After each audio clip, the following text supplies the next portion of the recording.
One small step for man, one giant leap for mankind. That's a good step. Yep. About a 3-footer. Today we have with us a group of students among America's best. To you we say, we've only completed a beginning. We leave you much that is undone. There are great ideas undiscovered, breakthroughs available to those who can remove one of truth's protective layers.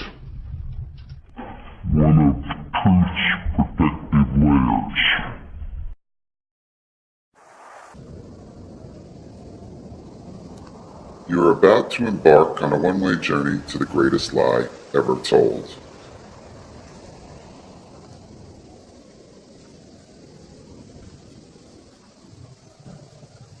The launch pad for our expedition is the site of a Cold War-era nuclear missile base that was covertly hidden beneath the ground in Old Bridge, New Jersey.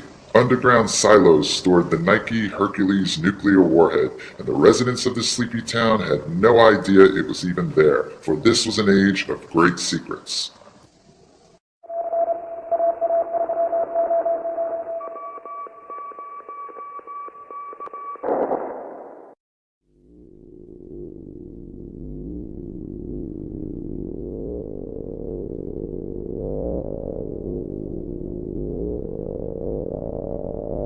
We are looking at a phenomenon now called colored banding, and I've taken this all from Apollo 16 footage. You can see that every time something goes by the camera lens quickly with any pace to it, gets this colored banding on it. And that goes for shadows as well. I'm going to slow it down here so you can see when the shadow is created,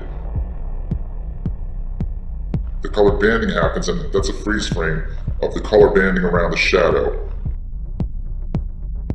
This is Station 2, Apollo 16, and just to get a perspective for how far the astronaut on the right is.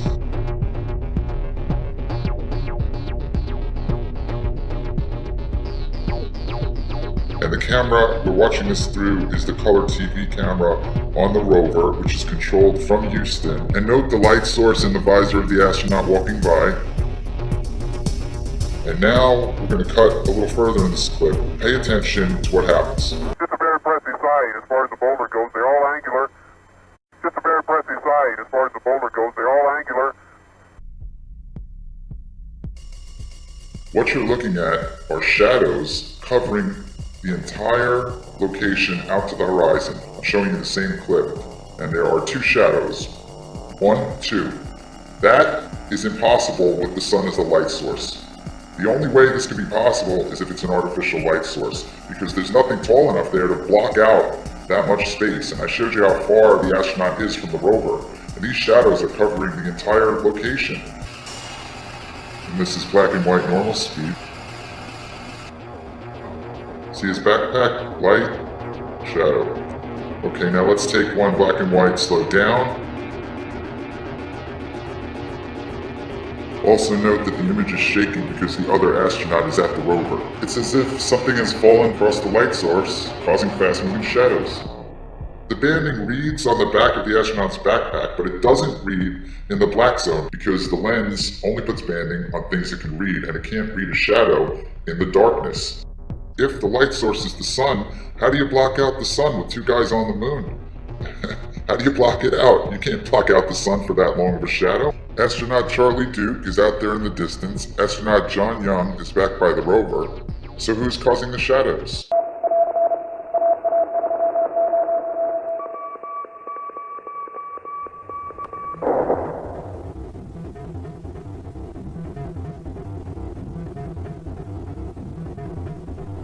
This is a diagram of the MESA table, which sits on the lunar surface in front of the lunar module. At the bottom, that rectangular bag is called the equipment transfer bag, and that is the thing we are going to be paying attention to in this clip. Now, on the right, you'll see the other astronaut, and he's moving away from the ship, and he's fooling around with the UV camera. The astronaut in front of you is about to turn and go back towards the MESA table and the equipment transfer bag, and when he does, on the right, you'll see the equipment transfer bag swinging. It's just swinging back and forth, and it's going at about the same pace. It shows no sign of the momentum slowing down. It's just going back and forth as if some sort of vent is blowing on it. But there's nothing that can be blowing on it if that's the moon. Because on the moon, there is no atmosphere, there's no wind, there's no air, there's no breeze that can be blowing that.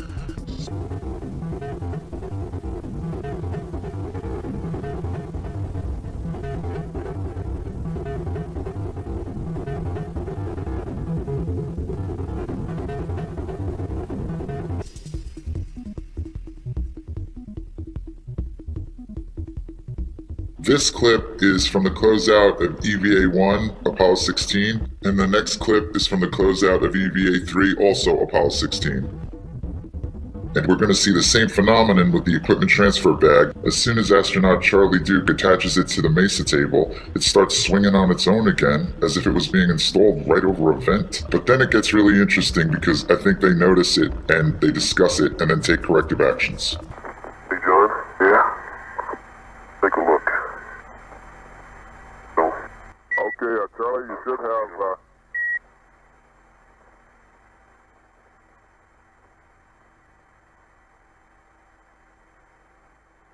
Charlie, you should have 7 Hasselblads and 3, Now you're going to see Charlie Duke take corrective action. He's going to walk over to the swinging ETB bag.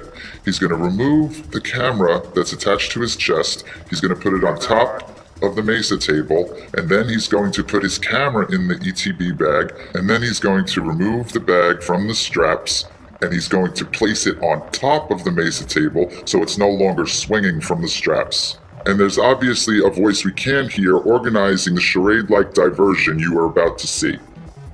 Where's the bag that the good old UV? Hey, Charlie, did you throw my camera away? No, I didn't throw your camera away. Where is it? Over there? Yeah. Okay. The bag that the what? The bag that the what? He's obviously hearing a voice we can't hear who's telling him what to do.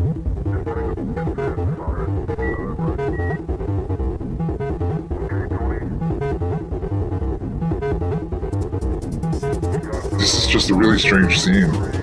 Now watch as he walks away. You'll see he no longer has the camera.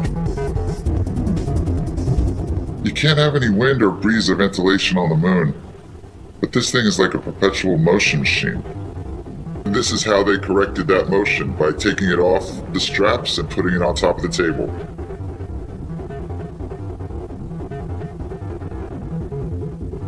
Okay, now let's go back to the first clip from EVA-1 again, and you see the bag swinging on the right. I'm revisiting this, not so much to look at the bag, but that strap in the right-hand corner that hangs down from the ship. Keep your eyes on that strap, because it's about to get hit by an object.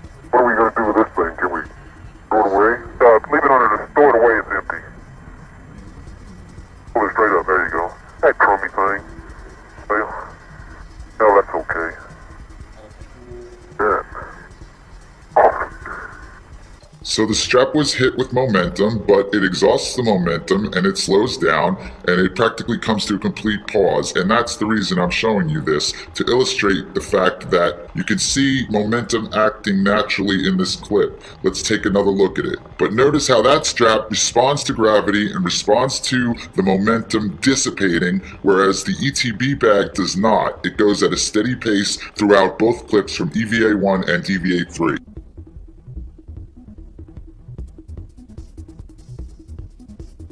The logical question that comes to mind is whether some mechanism on the ship, some motorized mechanism, vibration, or exhaust is somehow blowing the bag, and the answer is no. The bag hangs from the MESA table. The MESA table is simply a table that holds supplies and equipment for the extravehicular activity. The bag, as you can see, just hangs down from the table. And as we take a look at the Apollo 16 summary at nasa.gov, Quote, because the LM had remained in lunar orbit 6 hours longer than planned, the LM was powered down to conserve electrical power. So that rules out the possibility that the bag is swinging from any kind of vibration caused from the power of the ship.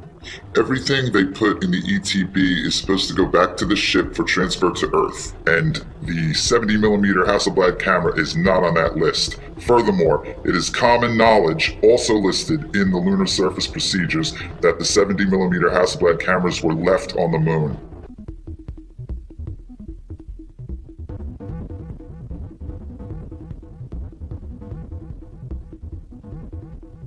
Charlie Duke was responsible for attaching the ETB by the straps to the SRC table at the Mesa. It specifically says the ETB is supposed to hang from that table.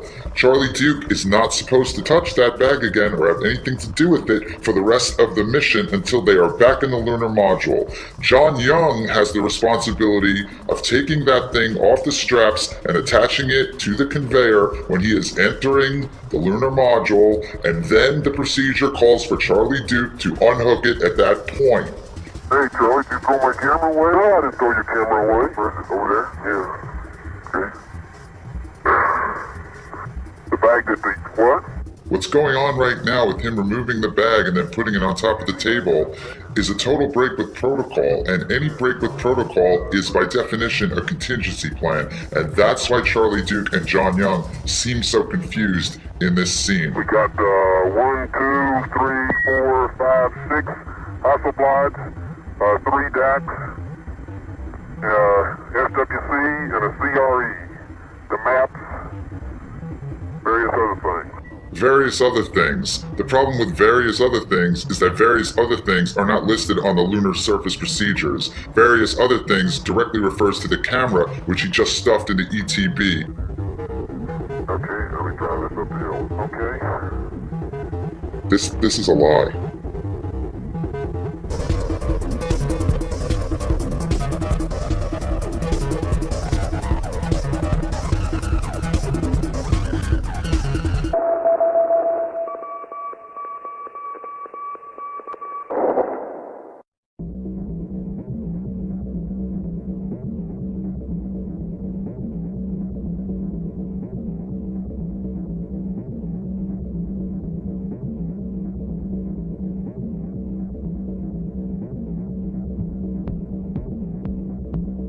You are looking at a series of photos taken from EVA-3 of Apollo 16. Every photo in this magazine is completely ruined by these smudges you see.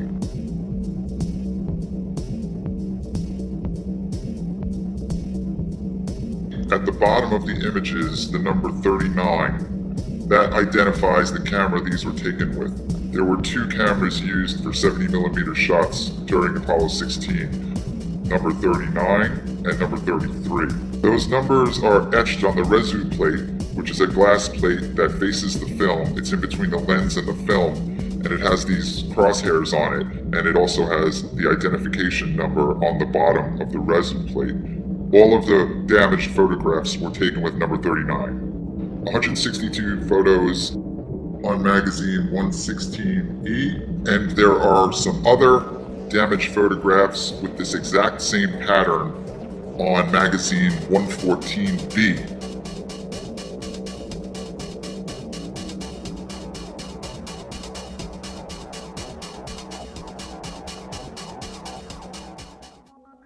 So you've been looking at the cover of the Apollo 16 technical debrief document, and I want to draw your attention to the commentary on this issue. Quote, the cameras worked nominally, even though we got them real dusty, and it was hard to see the setting after the EVAs. We wiped them down with a wet cloth inside and changed the film outside. Not only that, I guess according to the photo guys, we got some dust inside on the resu.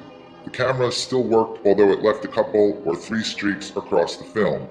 Notice what John Young says about the photo guys. This raises an important point. We'll digress for a second to discuss one of the main defenses that people make to show or argue that we had to have gone to the moon. And they often say that there would have been so many people involved in the conspiracy it would have been impossible to keep it quiet.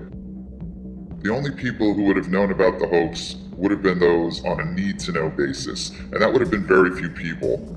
You have your astronauts, you have the people filming everything and building the locations, and you have the people authorizing it, and that's it.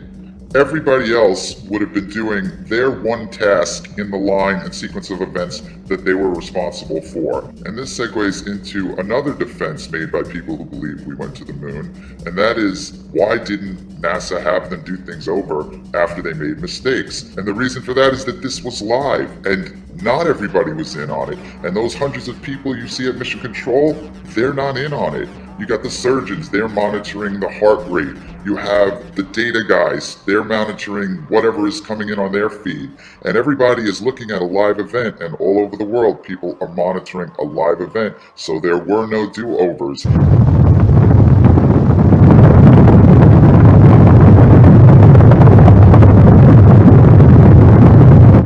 Going back to what John Young said, by way of illustration, about the photo guys would have received the film. The film couldn't be developed on the moon. It had a chain of custody. That had to take place, and those guys were not in on it.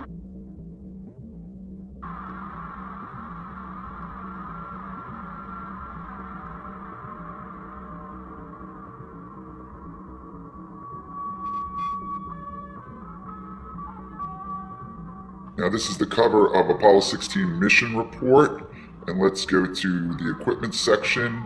Paragraph D, the reso plate on the lunar module pilot's 70mm electric data camera was smeared during a magazine change between extravehicular activities 2 and 3. Charlie Duke indicates that they wiped the reso plates down with a wet cloth inside the cabin in between the EVAs. When they were done with their work on the moon, they would go back into the lunar module, seal the hatch, repressurize the cabin, and camp out for the night until the next day when they would continue the mission on the second EVA and then the third EVA. Now let's take a look at the Apollo Lunar Surface Journal, and they are taking their cue from the debrief and from the mission report. In the brackets, their explanation states, each frame on magazine 116E shows a set of smudges. Detail of the smudge pattern change only slowly from the beginning of the magazine to the end. The smudges are undoubtedly the result of contact of a dust-laden, damp cloth with the reso plate in John's camera. So NASA, the astronauts, and the Apollo Lunar Surface Journal all march in lockstep, alleging that the stain happened inside the cabin in between EVA 2 and 3. This is because the surface of the moon is a near vacuum, and all moisture and liquid would boil immediately in the vacuum of space. And indeed, this entire story is a complete fiction. It's a fraud and it's a lie, and NASA knows absolutely with 100% certainty exactly when that smudging happened, and it did not happen in between EVA 2 and EVA 3 inside the cabin of the lunar module. It did not happen then. Furthermore, the Apollo Lunar Surface Journal is absolutely wrong in its assertion that this smudging happened as the result of contact with a damp, dust-laden cloth. And what you see is the familiar splash pattern of a spill. Something was spilled on the camera. This is a picture of the index for Apollo 16 from the Apollo Lunar Surface Journal at nasa.gov. And when you come to Geology Station 8, you'll see below that Traversed Station 9, and instead of Geology Station 9, it says The Great Sneak. And when you click The Great Sneak, it brings you to Geology Station 9. And this is where the magazine change happens. Did you say both change? Yeah. Okay. Tony, I don't have a black and white left. I'm gonna run off a couple, John. Okay.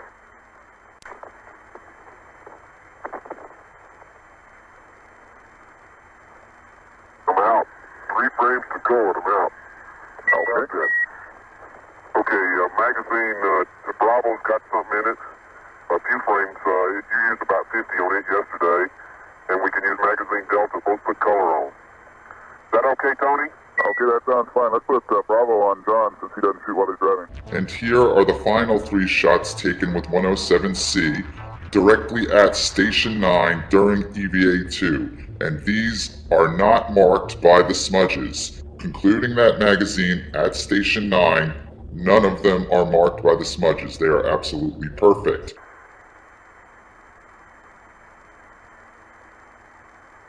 Which one, Charlie? Delta for me and Bravo for you. Bravo. Right in the corner there.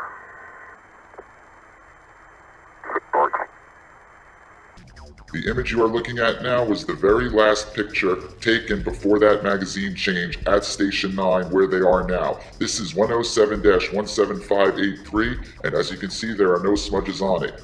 The very next picture taken with that camera is after the swap of magazines, and this is now 114-18444.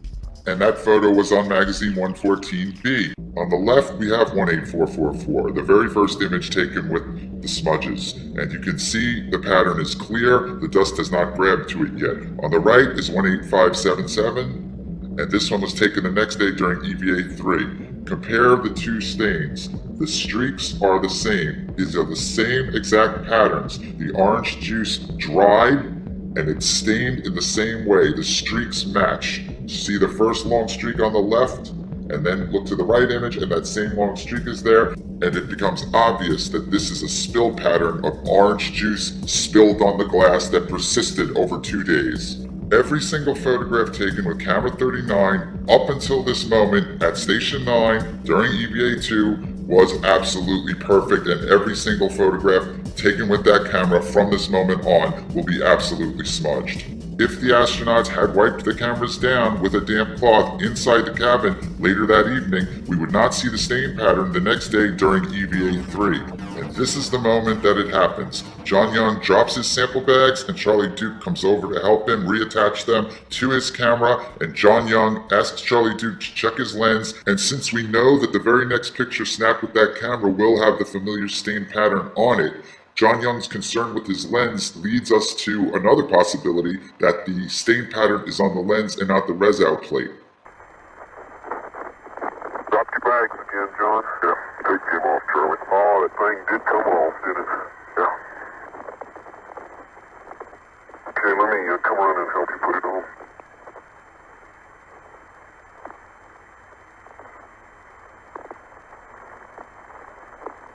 Okay? Yeah. Well, the tape's still there, just need to just peel off part of the tape.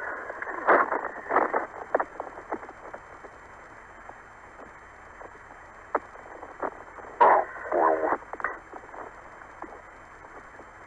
only happens in training, you got it. Out my lens. Turn into the sun. Okay, but you're free. It's okay. Wait and see that.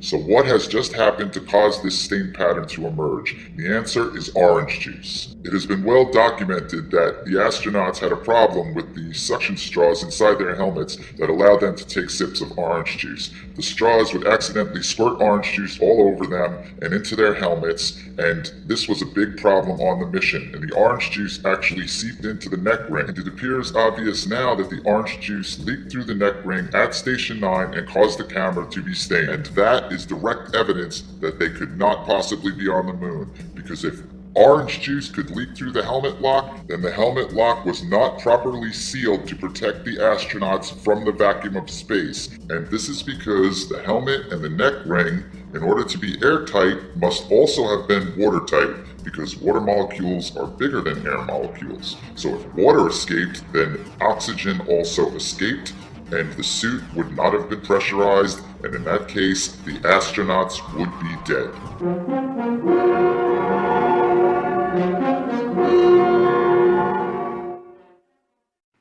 To better understand the purpose of a lunar spacesuit, let's let our friend Andy Astronaut demonstrate the hazards lunar explorers will encounter.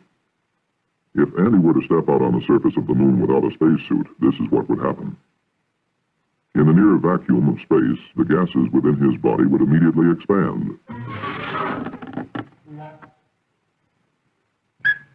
His blood would appear to boil from the rapid expansion of gases coming out of solution in his bloodstream. And he would soon feel the effects of another condition of space, lack of oxygen. After 20 seconds in a vacuum and without oxygen, Andy would be trading in his astronaut wings for a more permanent variety.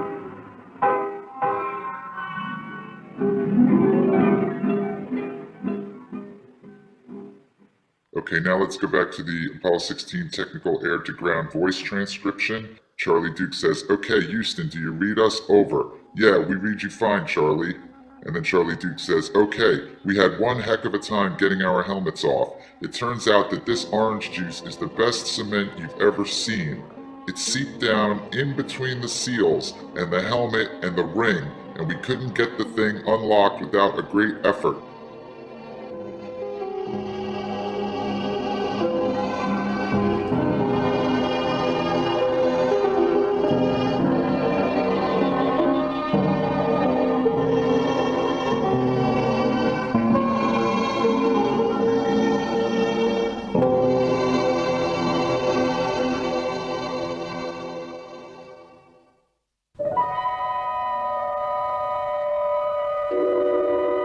Christmas 1968, when man first cut the silver cord of Earth's gravity to orbit the moon.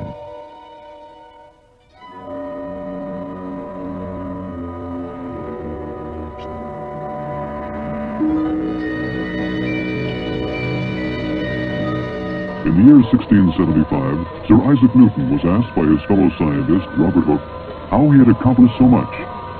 "If I have seen further," Newton wrote, "it is by standing on the shoulders of giants." First stage propellant tanks have been pressurized. The engines will build up to a thrust of 7.6 million pounds. T-minus 30 seconds. We have a cutoff. May 18th, 1969. We were almost ready. Man had orbited the moon once. Man had test-flown the lunar module, the lunar landing craft, in Earth orbit once. But before we would commit men to a lunar landing, there were still a number of things to be worked out. This was the mission of Apollo 10. In the words of its commander, Tom Stafford, to sort out all the unknowns and pave the way for a lunar landing.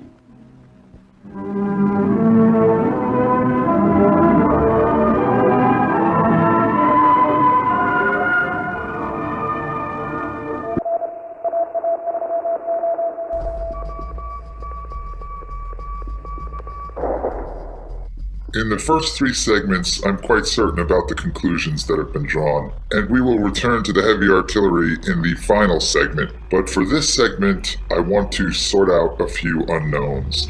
And these are pieces of information that I've discovered which are of peculiar interest to the entire moon hoax culture. Now, I am not the first to suggest there's some sort of Geppetto character in the rafters above, pulling the astronauts by some sort of harness with fishing wire. Like, why does Charlie Duke want John Young to push on his head here? Oops, here we go again. Give me a help. There you go. Okay, just start pushing on my head. There we go. Okay, here we go. So he pushes down on his head and his feet seem to levitate backwards. Our next speaker is Professor James McKinney. If you double the size of your rocket, you don't double the size of your payload. So you're very limited, and now let's try and get to the next planet or out to the moon. We have to start sending individual things up there, couple them together, and then go out to these other planets. By the way, there's a small problem with going to the moon, and inch by inch, NASA is leaking out that they know that there's a problem there. It's called the Van Allen belts, high radiation belts of charged particles around Earth, and we don't know how to get through them, they say. Well, isn't that interesting, because there sure didn't seem to be a problem back in 1969. Obviously, they didn't go to the moon. The United States did not go to the moon. The Russians knew it all along. I thought at the time we did, but I've since learned we absolutely did not. And there's no question about it. And they're starting to figure it out. NASA has a program called Living with a Star. That's a pretty name for how do we get through the Van Allen belts. They have all their top scientists working on it. It's a tremendous problem because we do not have any kind of a spacecraft that we can send up that doesn't have metal in it. And when these charged particles hit metal, they produce X-rays. Nothing you can do to get around that. So anybody sitting around something metal in outer space in the Van Allen belts is going to be French fried. And so that whole thing was a giant hoax. And you have second and third tier scientists in the United States who are running around saying, oh yes we did, yes we did. But the very top level people, what I call the tier 1 scientists, the Black Op Mill scientists, know for a fact we didn't go.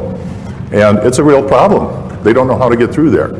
This picture is with the new Hubble camera, and it shows that in fact if you take this angular distance out to Pluto and you translate it into the surface of the moon, we can in fact resolve the landing sites, the alleged lunar landing sites. And the way you would do this is you take the pictures at dusk when the shadows became very long, and it would be a very hard thing for them to fake. So at any rate, we have telescopes on Earth that are much larger than the Hubble. Much better resolving power. So why, you would think these astronomers would be chomping at the bit to show you those lunar landing sites, and look at the incredible resolving power of this telescope we have here. Why have none of them done that? Because there ain't nothing there. And we get all kinds of excuses. Oh, we can't turn the telescope up there because the moon's too bright. Well, then all of a sudden we saw the full moon on a web page, in a NASA web page, the entire full moon taken with the Hubble Space Telescope. And you're telling me they can't take one little teeny patch of the moon, which is millions of times less bright. So bottom line is, they know they didn't go. Join us now on a quest for the truth to the moon.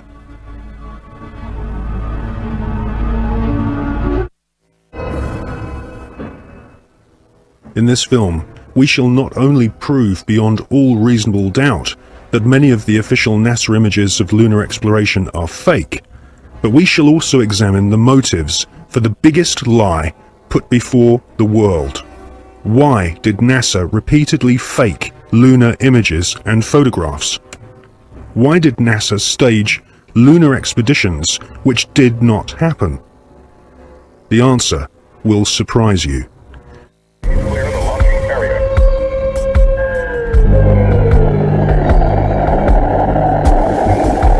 NASA spent gigantic sums of money during the 1960s, but most of it was spent on the ground, not in space. Huge American corporations, many of which were manufacturing hardware for the military, made gigantic profits designing space vehicles and, more importantly, life-sized models of spaceships, and even huge stage sets resembling the lunar surface. Someone in NASA had realized that after taking billions of dollars from the American people, if they couldn't make it to the moon, they would fake it to the moon. Obviously, if you're going to somewhere that nobody has been before, you need to have a simulator which recreates that environment as closely as you can. If you're going to the moon, you recreate the surface of the moon.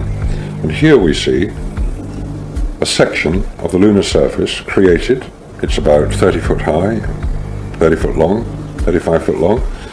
Scale is given by the two people standing in front of it. There were plenty of simulation exercises, but the point is, and this should be taken into account in virtually everything that is discussed with the Apollo program, 400,000 people may have worked on the program in total, but none of them had a need to know more than his own job required. The people who were making the rockets didn't know what the people who were making the spacesuits were doing because they had no need to know about that. Their job was to make the best models and the best simulation of the lunar surface that they could. And if we come up to this picture here, we see the three scales on which these models were built. We have here the whole moon as one unit. It stands about 20 foot high. We have here behind it a section of the surface of the moon. You'll notice it's curved. And here we have a more detailed section of the lunar surface. What you're saying is that the images which we're told show a camera pointing out the window of the lunar module as it's coming into land on the moon could well have been filmed previously using these large-scale models. That's right. It could well be that what we are looking at are films of realistic models. We have no means of knowing if they were actually taken on the lunar surface or whether what we're watching is part of the simulation exercise and the training exercise. And you'll notice here on these models there is a camera track. A camera starting at this end, coming down here, would approach the moon or appear to approach the moon and become ever closer towards it. This is a simulation rig that was built. This is the command and service module of the Apollo program. And you'll notice that the window here looks out onto a block here, and there's another one here. They're curved. These are the screens onto which the lunar surface was projected as the craft made a simulated approach towards the lunar surface. Is what we're seeing a mixture of fact and fiction? It is fact, it is fiction. It's mixed together. It's hard to separate them until you examine it closely. If a spacecraft is in deep space, the only possible explanation for a light seen through the window of the spacecraft is the sun. It's the only bright light in space. If it's not the sun, then it has to be some other artificial light, which implies that that particular image is possibly fiction. July 1961. NASA was soon being criticized for the flimsy construction of their hardware. The first orbital capsules did not even have windows in them for the astronauts to look out of. One of the most vocal critics was one of NASA's most respected astronauts, an all-American hero named Virgil Gus Grissom, who almost drowned when recovery helicopters were unable to lift his space capsule from the sea. After a successful journey into space, Gus Grissom almost died through NASA's bad planning. Or was this an early attempt to silence Gus Grissom?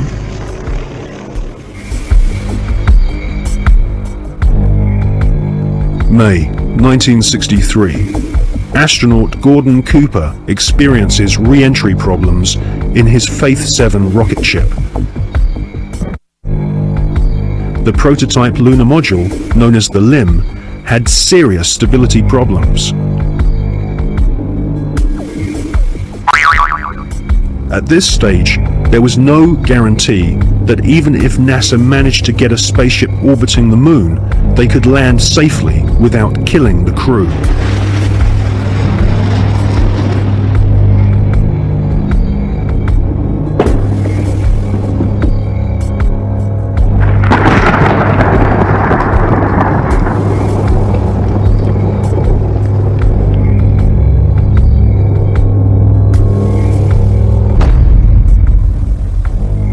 Could the footage which we see of the LIM approaching the moon be filmed in a TV studio? It was filmed in a TV studio. There's absolutely no doubts whatsoever about that. And the way that this film was created was by the use of models. There's nothing secret about the models. They exist. You can go and see them today. The models were very lifelike, very realistic. There is one that is a life-size model. It's in Flagstaff in Arizona. It's 2 miles long, and it's an exact replica of the Sea of Tranquility.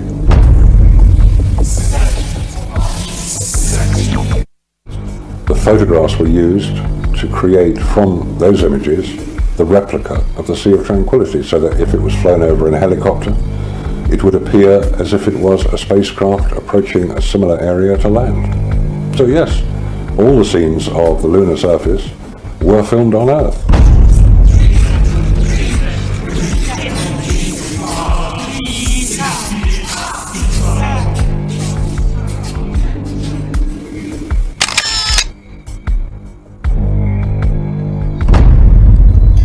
Radiation, and without having spacesuits nor spacecraft which can protect the occupants from radiation, NASA convinced the American people to pay $40 billion for the space program.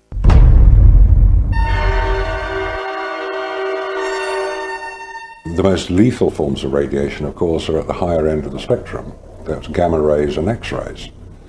We know what ultraviolet can do. If you stay out too long in the sun, you get sunburn and skin cancer and die, and it's all very sad. But gamma rays, and X-rays especially, are particularly lethal to humans, unprotected humans. There was no protection that I have been able to identify. I've found no reference to it. I found nothing that will tell me what level of protection is offered, so I have to assume none was. I've contacted the manufacturers of the spacesuits, and they said there was no radiation protection built into the spacesuits, because I asked them if these same spacesuits could be used by technicians to go into Chernobyl or 3 Mile Island, because the nuclear reactors produce the same radiation as produced in space. They said no, not advisable, no protection. James Van Allen grew up in the small Iowa town of Mount Pleasant during the 1920s. He was an exceptional student, became class valedictorian, and exhibited an intense vision that even then looked beyond our planet.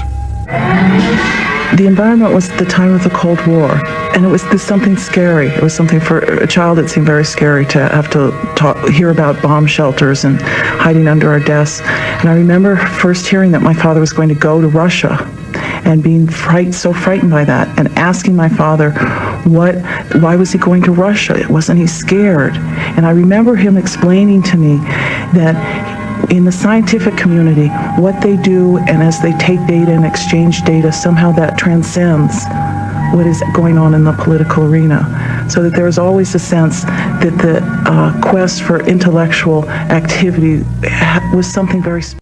The media focused on the Explorer 1 achievement as at last legitimizing the U.S. as a worthy adversary to confront the communist Sputniks. The public seemed captivated with the propaganda created by this new space race. Dr. Van Allen and his students, however, chose to focus on the data that was returning from their scientific instrument inside Explorer 1. When the first results came back, the group at the University of Iowa, this was Van Allen and Kearney Ray, then began to help with it, eventually Carl McElwain, saw immediately that there was an anomaly, there was something unexpected. We have encountered a very great increase in radiation intensity, which is vastly beyond what could be due to cosmic rays alone. We call it geomagnetically trapped radiation. And I gave an explanation of my interpretation at a press conference following the scientific session. And one of the reporters stood up and he was trying to visualize what I was saying. And he said, "You mean it encircles the Earth like a belt?" I said, "Yes, that's great. That's what it is. It's like a belt around the Earth." And so that's the way they got the name of radiation belt, from this exchange of this newspaper reporter and myself. Well, certainly the discovery of the radiation belts was the most important discovery of the International Geophysical Year, because it represented a discovery of some major phenomenon that had a substantial impact both on scientific research and on plans for manned flight later on.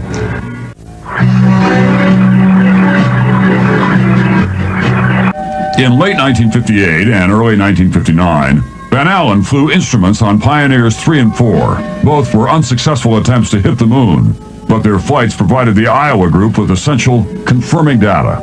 Pioneer 3 documented the existence of a second radiation belt, and Pioneer 4 became the first U.S. spacecraft to orbit the sun. Any ill effects from the Van Allen radiation belts? No. Now, I'm not sure we went far enough out to encounter the Van Allen radiation belt. Maybe we did. I'm not a chemist, I'm not a geologist or an anthropologist. I'm a retired electrical engineer. I've worked at NASA Goddard for over 20 years. I'm retired now, and I have worked with image processing, which is similar to some of the things that are done on computers today. However, at the time that I did my work, the computers that are so well established today were not available.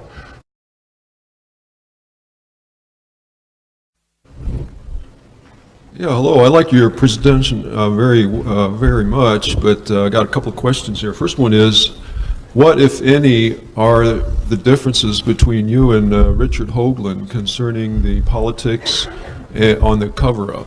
And part two is what's the difference between you and Mr. Hoagland concerning the scientific implications of the face, especially since Richard Hoagland kind of brings in hyperdimensional physics into the picture of the face on Mars. Thank you.